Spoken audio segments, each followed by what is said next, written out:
અરે દોસ્તો, ચાલો આજે આપણે મેગીને કંઈક ગોટાળે ચડાવીએ અને મસ્ત મજાનો ટેસ્ટ ડેવલપ કરીએ. એ માટે 2 મેગીના પેકેટ લેવાના છે અને એકને ઝીણું ઝીણું ભાગી લેવાનું છે.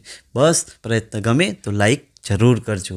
બટર લો, એની અંદર ડુંગળી, વટાણા, ગાજર, કેપ્સિકમ આ બધું ખૂબ સારી રીતે સાંતળવાનું છે અને થોડુંક મીઠું એડ કરી અને પાછું ફરી સાંતળી લેવાનું. દોસ્તો 3 કપ અહીંયા પાણી લેવાનું છે અને એની અંદર બધી મેગી એડ કરી અને 4 મિનિટ સુધી ચડવા દેવાની. બસ ત્યારબાદ મસાલો એડ કરો અને એની અંદર ટામેટાં. અને હવે વારો આવે છે દોસ્તો અલગ અલગ પ્રકારના કેચઅપ અને મસાલા એડ કરવાનો. આ બધા કયા કયા લીધા છે એ જાણવું હોય ને તો ફૂલ વિડીયોની લિંક નીચે છે, એકવાર નજર કરજો, ઘરમાં બનાવજો, મોજ પડશે. બચ્ચા તો હોશે હોશે ફરી માગશે ને એ ગેરંટી છે.